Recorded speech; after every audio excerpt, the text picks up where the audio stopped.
Hi friends, பொதுவாக எல்லாரும் என்ன சொல்லுவாங்கன்னா, என்பிஎஸ் அப்படிங்கிறது ஒரு சந்தை அபாயத்துக்கு உட்பட்ட முதலீடு. இதில் மார்க்கெட் எப்போ வேணாலும் ஏறும், எப்போ வேணாலும் இறங்கும். நாளைக்கு எனக்கு இவ்வளோ தொகை கிடைக்கும் அப்படின்றதுக்கு எந்த ஒரு உத்தரவாதமும் கிடையாது அப்படின்பாங்க.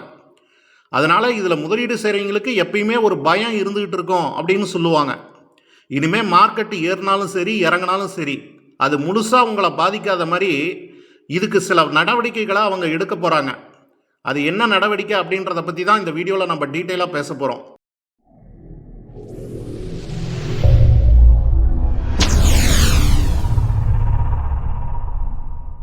ஒரு அரசு ஊழியர் தன்னுடைய அடிப்படை சம்பளத்திலிருந்து என்பிஎஸ்ஸுக்காக ஒவ்வொரு மாதமும் 10% ஒதுக்கீடு செய்கிறாரு. அதே மாதிரி கவர்மெண்ட்டும் இவருக்காக தன்னுடைய பங்களிப்பாக 14% ஒதுக்கீடு செய்யுது. இது ஒவ்வொரு மாதமும் ரெகுலராக நடக்கக்கூடிய விஷயம். பிஎஃப்ஆர்டிஏ அப்படின்னு சொல்லுவாங்க, அதாவது ஓய்வூதிய ஒழுங்குமுறை மேம்பாட்டு ஆணையம்.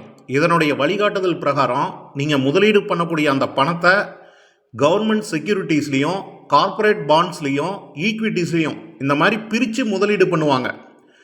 சந்தையினுடைய ஏற்ற இறக்கத்துக்கு தகுந்த மாதிரி நீங்கள் முதலீடு பண்ணக்கூடிய அந்த பணம் வளர்ச்சி அடையும். கடைசியாக நீங்கள் ரிட்டையர்மெண்ட் ஆகும்போது அது வரைக்கும் மொத்தமாக எவ்வளோ முதலீடு பண்ணீங்க, அதுக்கான லாபம் எவ்வளோ கிடைச்சிருக்குது அப்படின்றத பார்த்துட்டு அந்த மொத்த தொகையில் 60% தொகையை நீங்கள் கையில் வாங்கிக்கலாம். மீதி 40% அன்னைக்கு இருக்கக்கூடிய ஏதாவது ஒரு ஆன்விட்டி திட்டங்களில் நீங்கள் முதலீடு செய்யணும். அன்னைக்கு அந்த ஆன்விட்டி திட்டங்களுக்கு என்ன வட்டி விகிதம் ஃபிக்ஸ் பண்ணியிருக்காங்களோ அதுதான் உங்களுக்கு பென்ஷனாக கிடைக்கும். ஆனால் இந்த பென்ஷன் அன்னைக்கு இருக்கக்கூடிய விலைவாசி உயர்வை ஈடுகட்டுமா அப்படின்றத இப்போ நம்மளால் உறுதியாக சொல்ல முடியாது. அதனால் இப்போ என்ன பண்ணிட்டாங்கன்னா, சந்தை ஏற்ற இறக்கம் எப்படி இருந்தாலும் சரி, என்பிஎஸ் திட்டத்துலேயும் அந்த ஊழியர்களுக்கு ஒரு நிலையான பென்ஷன் கிடைக்கணும், அதுக்கான ஏற்பாட்டை நம்ம செய்யணும் அப்படின்னு சொல்லி புதுசாக 15 பேர் கொண்ட ஒரு நிபுணர் குழுவை நியமிச்சிருக்காங்க.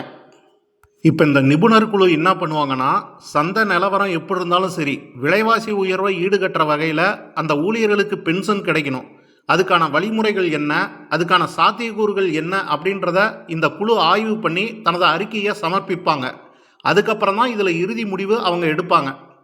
அதனால் எதிர்காலத்தில் பழைய ஓய்வூதிய திட்டத்தில் என்ன பென்ஷன் கிடைச்சதோ அதே மாதிரி என்பிஎஸ் திட்டத்திலையும் அதுக்கு இணையான ஒரு பென்ஷன் கிடைக்கும் அப்படின்னு சொல்லி நிச்சயமாக எதிர்பார்க்கலாம். ஓகே ஃப்ரெண்ட்ஸ், இதுதான் இதில் இருக்கக்கூடிய விஷயம். இது போன்ற பயனுள்ள தகவலுக்கு சேனலை ரெகுலராக வாட்ச் பண்ணுங்கள். வீடியோ பிடிச்சிருந்தனா லைக் பண்ணுங்கள், ஷேர் பண்ணுங்கள், சப்ஸ்கிரைப் பண்ணிடுங்க. மீண்டும் ஒரு நல்ல தகவலோடு சந்திப்போம். நன்றி.